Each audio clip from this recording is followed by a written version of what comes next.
मित्रों, एक बार माता पार्वती ने भगवान शिव से पूछा, प्रभु मैं ये जानना चाहती हूँ कि इस संसार में माँ से बढ़कर क्या है और माँ बाप संतान के साथ में भेदभाव क्यों करते हैं। किसी को ज़्यादा प्यार तो किसी को कम प्यार क्यों करते हैं। किसी को ज़्यादा धन तो किसी को कम धन क्यों देते हैं। किसी को बंटवारे में ज़्यादा संपत्ति तो किसी को कम क्यों देते हैं। फिर भगवान शिव कहते हैं, पार्वती तुम्हारा प्रश्न बहुत ही महत्वपूर्ण और ज्ञानवर्धक है, इसलिए मैं तुम्हें तुम्हारे प्रश्न का उत्तर एक छोटी सी कहानी के माध्यम से देता हूँ। यदि तुमने इस कहानी को पूरा और मन से सुना तो निश्चित ही तुम्हारी आंखों से आंसू निकल आएंगे और तुम्हारे प्रश्न का उत्तर भी तुम्हें मिल जाएगा। तो मित्रों, कहानी शुरू करने से पहले मेरा आप सभी से अनुरोध है कि आप हमारी कहानी में खो जाएं। उससे पहले हमारे चैनल को सब्सक्राइब करके बेल आइकन अवश्य दबा लें, जिससे हमारी हर वीडियो का नोटिफिकेशन सबसे पहले आप तक पहुंच सके और आप हमारी हर वीडियो से प्राप्त ज्ञान का अपने जीवन में लाभ उठा सकें। तो आइए कहानी शुरू करते हैं। भगवान शिव कहते हैं, पार्वती एक दिन एक नौजवान अकेला बैठा रो रहा था। उसी समय उस नौजवान के सामने से एक साधु होकर के गुजरे। तो साधु ने नौजवान से पूछा, बेटा तुम क्यों रो रहे हो। तो नौजवान बोला, हे साधु महाराज, मेरा संसार में कोई नहीं है। फिर तो साधु जो था उस नौजवान के पास बैठ गया और पूछने लगा, तुम्हारी बात सुनकर के मुझे बहुत दुख हुआ। तुम अपने बारे में बताओ, क्या तुम्हारे माता पिता को कुछ हो गया है जिसकी वजह से तुम रो रहे हो। तो नौजवान बोला, नहीं महाराज, कुछ नहीं, माँ तो बिल्कुल ठीक है। वहीं साधु ने फिर पूछा, क्या तुम्हारे पिता को कुछ हुआ है। तो वो नौजवान बोला, नहीं महाराज, पिता भी बिल्कुल ठीक हैं। वहीं साधु फिर कहने लगा, तो क्या तुम्हारे भाई बहन को कुछ हो गया है। तो नौजवान बोला, वो भी ठीक हैं। भगवान शिव कहते हैं, पार्वती मगर साधु समझ नहीं पाया और नौजवान से पूरी बात बताने के लिए कहने लगा। वहीं नौजवान बोला, महाराज मुझे इतने वर्ष लग गए ये जानने के लिए कि मेरा कोई नहीं है और किसी को भी मुझसे लगाव नहीं है। ना माँ को है, ना पिता को है, ना भाई को है, ना बहन को है। मैंने सबके लिए इतना कुछ किया, परंतु सब ना जाने क्यों मुझसे इतनी नफरत करते रहे। मैंने तो किसी का कुछ भी नुकसान भी नहीं किया, बुरा भी नहीं किया, कभी किसी से धन की लालसा भी नहीं रखी। वहीं नौजवान की बात को सुनकर के साधु परेशान हो गए, आखिर बात क्या है। और फिर उन्होंने उस नौजवान से अपनी कहानी सुनाने के लिए कहा। फिर तो नौजवान ने साधु को अपने जीवन की सारी कहानी सुनाई। वो नौजवान कहने लगा, महाराज जब मैं छोटा था तो एक बार मैं बहुत बीमार हुआ। मुझे बताया गया कि मुझे एक डॉक्टर ने बचाया। पढ़ाई के लिए मेरे स्कूल इतने बदले कि मुझे खुद ही पता नहीं कि मैं किस स्कूल में पढ़ा हूँ। जब मैं थोड़ा और बड़ा हुआ तो मेरे माता पिता ने मुझे अकेले रेल में बिठा कर के चाचा के घर भेज दिया, जहाँ पर मैंने पढ़ाई की। मैं साथ में बैठे एक यात्री की उंगली पकड़कर घंटों बैठा रहा। केवल 8-9 वर्ष का था। 6 वर्ष के बाद में जब मैं वापस आया तो फिर पढ़ाई के लिए मुझे दूसरे शहर भेज दिया। वहाँ पर मेरी नौकरी लग गई। फिर नौकरी के लिए शहर से बाहर चला गया।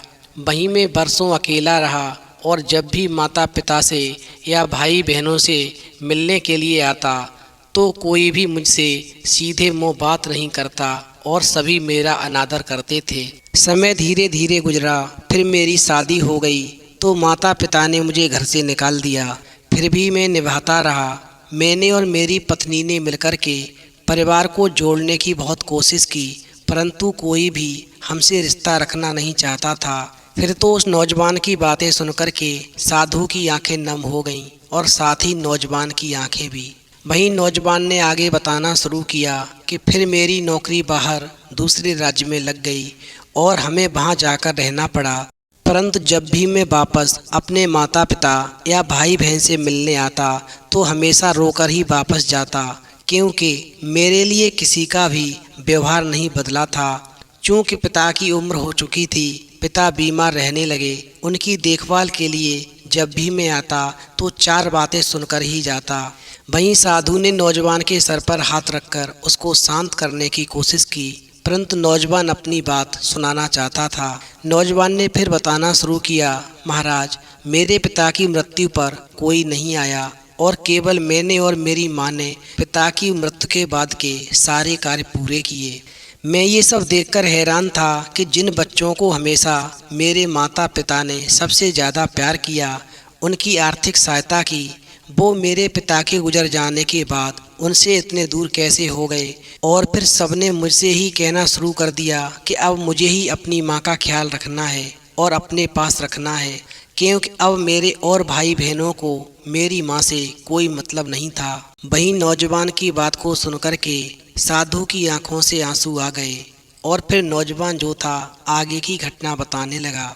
इस प्रकार नौजवान ने फिर से बताना शुरू किया कि मैं अपनी माँ को अपने साथ दूसरे शहर ले गया, परंतु हैरान था कि वहाँ भी मेरे ही घर में रह कर के मेरी माँ सारा दिन मेरी और मेरे परिवार की बुराई मेरे भाई बहनों से करती रहती, जबकि मेरे भाई बहनों ने, मेरे परिवार वालों ने पिताजी के मरने के बाद में मेरी माँ को ठुकरा दिया।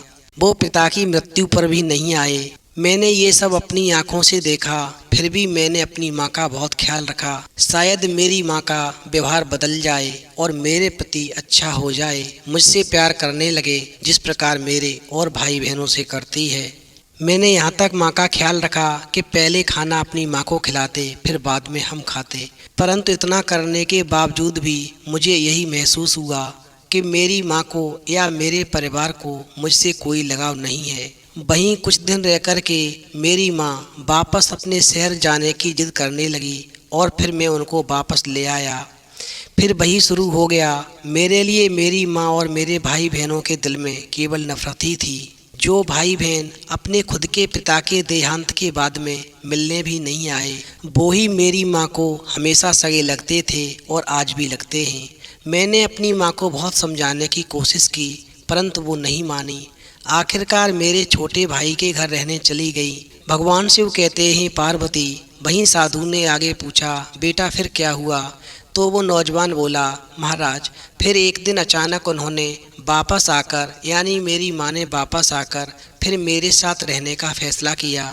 परंतु अब मैं माँ को रखने को तैयार नहीं था, क्योंकि मेरा परिवार इन सब घटनाओं से बहुत परेशान हो चुका था और अब आगे सहन करने को तैयार नहीं था। जिस माँ पिता ने, भाई बहनों ने इतने वर्ष तक मेरा सिर्फ शोषण किया हो, आज मेरी मदद मांग रहे थे, क्योंकि माँ को कोई भी रखना नहीं चाहता था। फिर भी मैं कुछ नहीं बोला और माँ मेरे साथ रहने लगी। परंतु फिर भी माँ का वही हाल रहा। मेरे और मेरे परिवार के बारे में मेरे गांव वालों से, रिश्तेदारों से, मेरे भाई बहनों से हमेशा उल्टा सीधा बताना शुरू कर दिया। इस प्रकार मेरी माँ ने मेरे और मेरी पत्नी को लेकर के मेरे भाई बहनों के बीच में इतना बड़ा जहर घोल दिया कि रोजाना घर में फिर से झगड़े होने लगे। फिर तो हार करके मैंने अपनी माँ को वापस उन्हीं के घर छोड़ने का निर्णय लिया। मैंने सोच लिया कि यदि इतना करने के बाद भी मेरी माँ मेरे भाई बहनों का गुण गाती है, जो उसको रोटी तक नहीं देते, उससे बात तक नहीं करते, फिर भी उन्हीं के ऊपर गिरती है और हमेशा मेरी और मेरी पत्नी की बुराई करती है, तो फिर इस माँ को अपने पास रखने से क्या फ़ायदा, जिसको मुझसे बिल्कुल भी प्यार नहीं। भगवान शिव कहते हैं पार्वती। इस प्रकार साधु ने सारी बात सुनी और पूछा, बेटा फिर तुम क्यों रो रहे हो? तो नौजवान ने कहा, हे साधु महाराज, मुझे ये समझ नहीं आ रहा कि शिकायत तो मुझे थी, शोषण मेरा हुआ, बुरा भला तो मैंने सुना, जबकि ना मैंने अपने पिता की वसीयत में से कोई धन मांगा, ना मेरे या मेरे परिवार के दिल में कोई लोभ था, फिर भी मैं कैसे सबका बुरा बन गया। आज मेरे पास ना माँ है, ना मेरा कोई सगा अपना भाई बहन है, और लोग कहते हैं मैंने अपनी माँ को छोड़ दिया। मैंने किसको छोड़ दिया? जो खुद मेरी कभी नहीं थी, क्या मैंने उसको छोड़ा है? अरे छोड़ तो माँ ने मुझे दिया, मेरे भाई बहनों ने भी मुझे छोड़ दिया, मेरे परिवार वालों ने भी मुझे छोड़ दिया, मेरे रिश्तेदारों ने भी मुझे छोड़ दिया, क्योंकि माँ ने सबको मुझे लेकर के इतना भड़का दिया था कि घर में अक्सर विवाद होता ही रहता था। माँ मेरी कभी सगी नहीं हुई, जबकि मैंने अपने माता पिता की बहुत सेवा करने की कोशिश की। उन्हें मेरी सेवा भी नहीं चाहिए थी और मैं अंदर ही घुटता रहा। आखिरकार मेरी कमी क्या है? मेरे माता पिता आखिरकार मुझसे सेवा करवाना क्यों नहीं चाहते? फिर तो उस नौजवान की बात को सुनकर के साधु मुस्कराए और बोले, ए नौजवान, लोग कहते हैं माँ से बढ़कर कुछ नहीं, परंतु आज मैं कहता हूँ कि माँ से बढ़कर है और वो है कर्म। तूने बहुत कोशिश की, परंतु तेरी कोशिश को और तेरे सम्मान को कोई समझ नहीं पाया। तुझे हमेशा दोषी ठहराया। ये कसूर और बदकिस्मती तेरी नहीं बल्कि उनकी है। पछतावा तुझे नहीं, उनको होना चाहिए जिन्होंने अपने सबसे बड़े पुत्र और एक भाई को समझने में इतनी विशाल भूल कर दी। कर्म के हिसाब से सब बराबर हैं, ना माँ बड़ी और ना ही पुत्र, ना ही पिता बड़ा और ना ही भाई बहन। कर्म सिर्फ कर्म देखता है।